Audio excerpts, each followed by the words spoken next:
the first question I have for you, since this was kind of in the heat of the pandemic, how difficult was it for you to, a plan your walk, and b do it?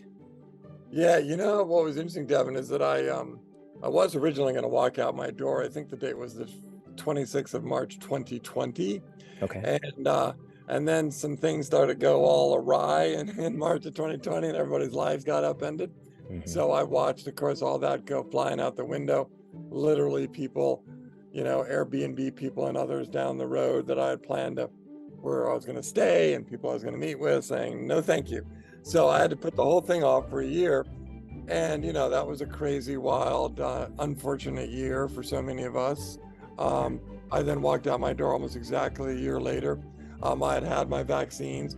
We kind of forget maybe a little bit that that was that glorious, brief spring when we thought we were coming out of COVID.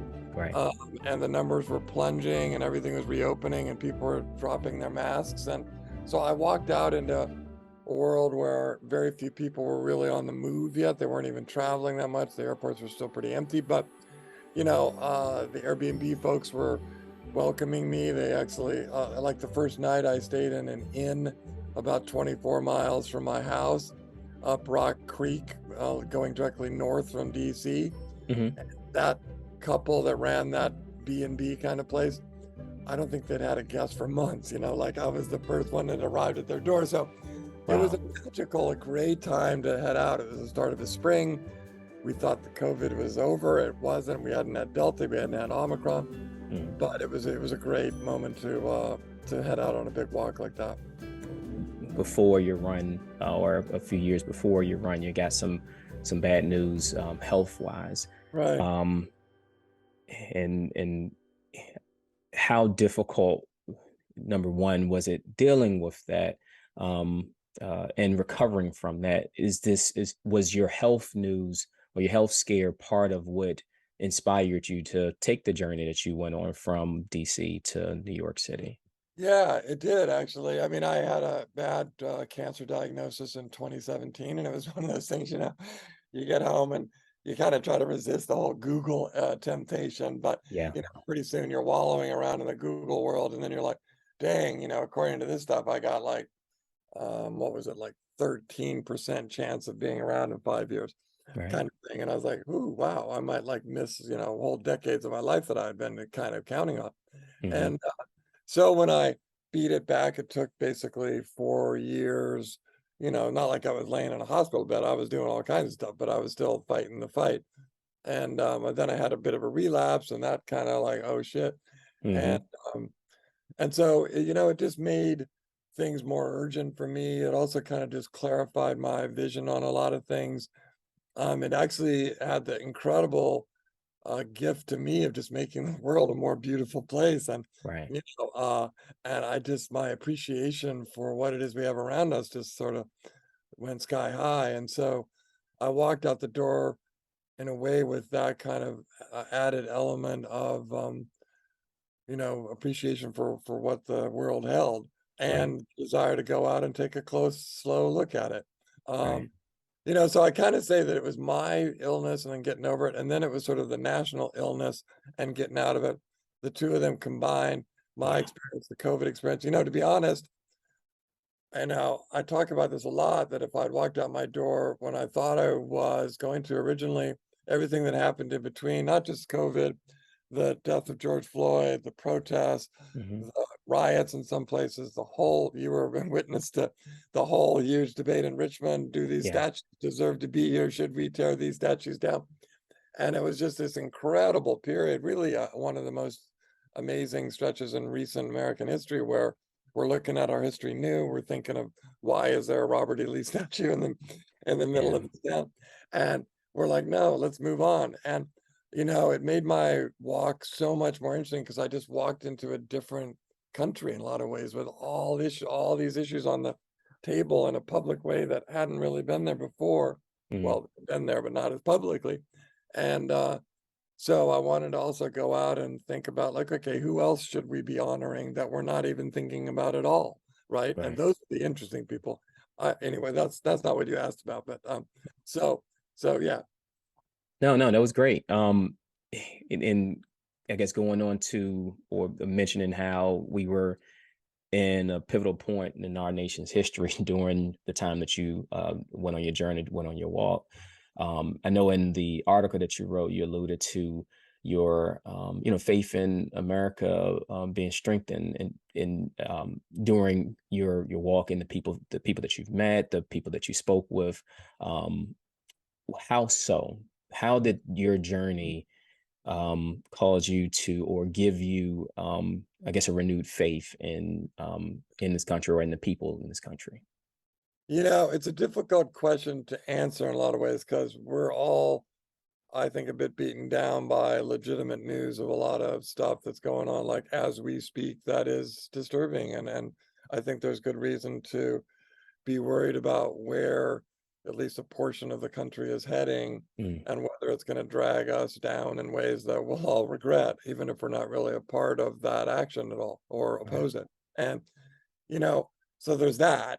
And then there's the go out into the world, walk a stretch of it, base your understanding of what things are on those set of facts that you're encountering day to day, and at least for that time, put the other stuff out of mind that, can also be somewhat abstract, and some media outlets can like make it the world all about that, and just right, base my understanding of the world for at least a month on just the stuff I'm seeing. And in that case, man, I met a lot of people that were generous to me. It wasn't like anybody was offering to put me up in their house. We Americans don't wow, do that anymore. But, there was all kinds of acts of kindness and, an element of trust, and a giving me that sense that I belonged in some, in their driveway or in some place I walked into their barn or whatever. So that was uplifting for me. And, right, but can I then extrapolate and say, therefore, everybody, we're fine, no reason to worry? No. I mean, yeah, I am who I am. I'm one person.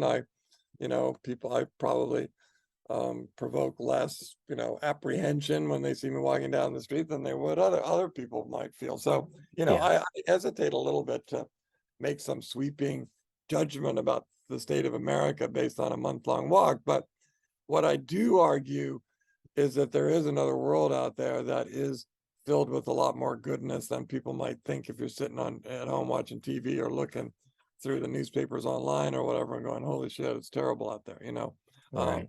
so I find, and I'm sure when you go running and when you're in races and stuff, you see very much what I'm talking about, right? I certainly hope Yeah, so. yeah, Yeah. absolutely. Um, it Going into your actual walk, what difficulties did you run into out on the road while you were in the midst of walking your 330 miles?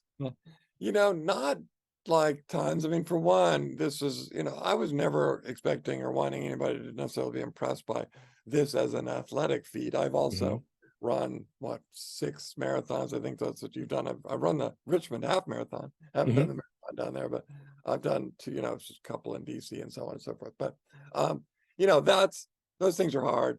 You're gasping for the last 5, 6 miles. Um, this was, I did some days that were similar in mileage to a marathon, but I had the whole day to do it. And, and you Right. but the fascinating thing about long walks like this, and people who do the Appalachian Trail or other really, really long walks will tell you the same thing, that you can do all the training that you do, and you want to do a lot of training, but still the Mhm. actual training is the doing. And, Right. you get stronger as you go. So the first 3 or 4 days where I really laid out some fairly hefty mileage per day, were kind of, I would like fill up the tub at at the place I was staying in, like soak in it. Right. But after a while, you just get more fit, and the days get easier. Okay. I didn't have I had some kind of stupid people that were like a little unpleasant, but I Hmm. didn't have any outright disagreeable moments where I felt threatened or anything. I was mainly walking along roadsides. This was mainly a go out and meet people, see Right. towns and neighborhoods. This was not like a nature walk kind of thing. If I wanted to do that, I would have probably done the Appalachian Trail or something. This Right. was more of a people walk. So, Now, but go ahead. speaking of the people, what people or who did you who touched you the most, or what was the most memorable moment? I know you touch on this in your book, but who was oh, and I know there may be a few, the most memorable individuals that you met along your journey during your walk. Uh, it was there were so many people that just cropped up and had amazing things to say, and a lot of the people that have read the book, it's really funny how much they single out this one guy who I only happen to know his first name. Mm, I went back to his house after the walk by car a month later to try to track down more information on him, but his name is Ted, and Ted um, was this guy just out at the end of his drive getting his trash can in this, like predominantly black neighborhood in the kind of out in the countryside northwest of Baltimore. And he's out there and he sees me walking along and I say hi to him and he asks me what I'm doing. And I said, I come from Washington and live near the US Capitol.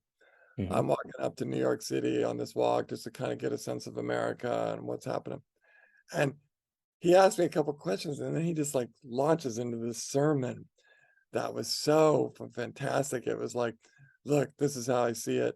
You've gone out to retune yourself, and the country's been out of harmony, and you're kind of trying to hit the tuning fork and to get yourself into tune. And by doing that, you're going to help resituate the country.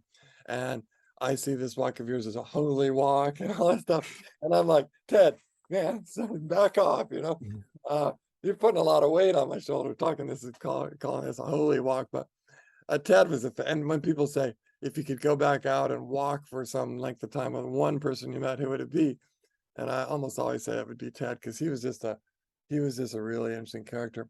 But at one point my phone ran out of batteries and I needed to find some directions to where I was going, and I met this strange kind of long bearded, I don't know, like Mennonite auctioneer guy in his barn, and he was kind of a funky character with some kind of wild, old time political beliefs about abortion and stuff like that. And, he got kind of on that. But, in the end, he was a really interesting character. He had this obsession with old classic tractors that he told me all about. And he hmm was, he auctioned off everything on the face of the earth. And, I came to like this guy, Ken Keeney, his name was, even though, we weren't politically in the same space.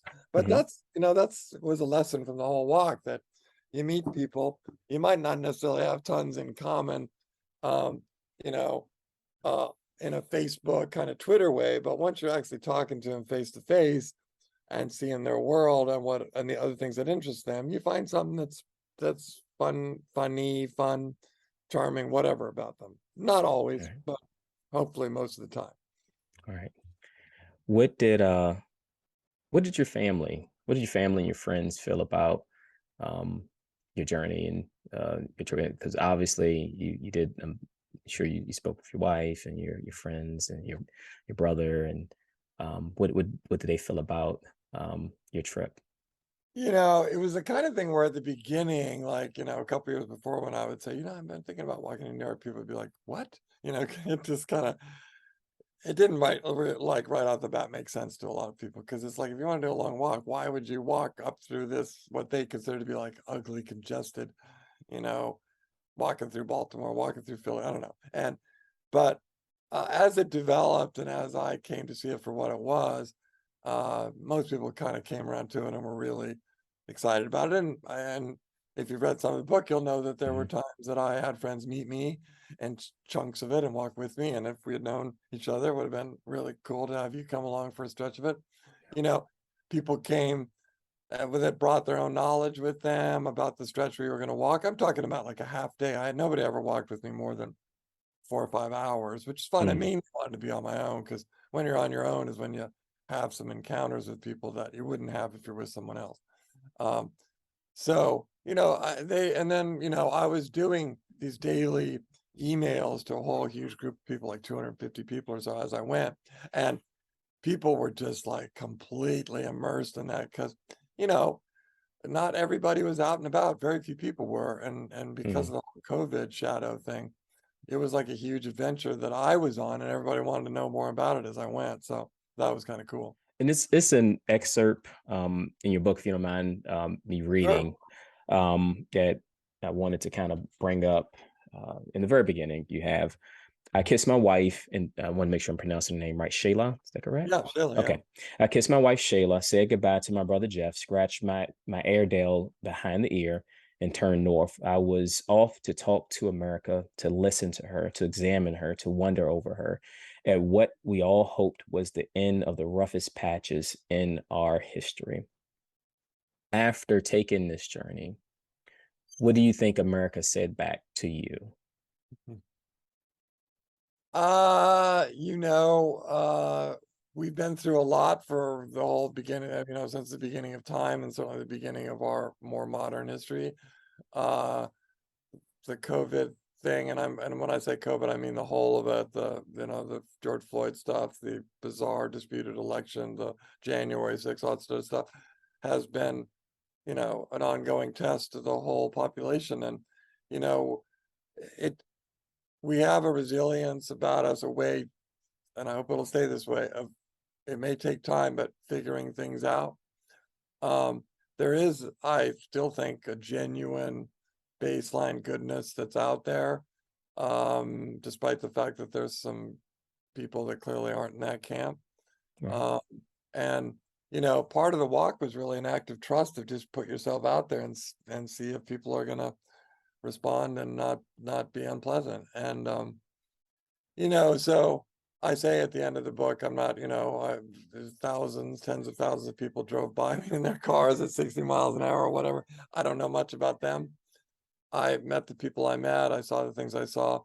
Based on those, I was kind of aglow in a lot of ways for weeks and weeks after that. Yeah. Part of it though is, I think, because if you go out running, once you get past the 7, 8 mile mark or something, your mind starts to find another place. Your spirit finds another place. You have thoughts you wouldn't have had if you hadn't been out doing that run. And the whole walk was like that for me, where I just had that kind of sort of the equivalent of like the runner's high. And even putting aside kind of the political stuff or talking to people, just my own sort of spiritual sense was just really kind of thrown wide open, in part just because I was out walking and looking and thinking for, all that stretch of time. And, that really heightened my faith in the fact that this is this avenue that's available to any of us to Yeah. go out, almost this sort of therapeutic thing that you can do for yourself, that just resets your view of the world and of your own, I don't know, your own spirit. So, that too, I think we all make the world a better place, kind of one person at a time, particularly starting with ourselves. Yeah. Uh, and, you know, uh, I'm not prescribing a long walk for every American, saying that's going to solve all problems. But if a lot more people went out, looked at other people, got outside of their own little box or their own little tribe or their own little tight community, and stretched their own sense of belonging and where they feel that they belong, even if it's not their home ground, the better off I think everybody would be. And what did you learn more? What did you learn about yourself after this walk? What was the one thing that you feel that after this journey um, you added to yourself? We are extremely distracted people these days. We have these devices that we all carry in our hands, and they contain the entire world, but then again, they don't.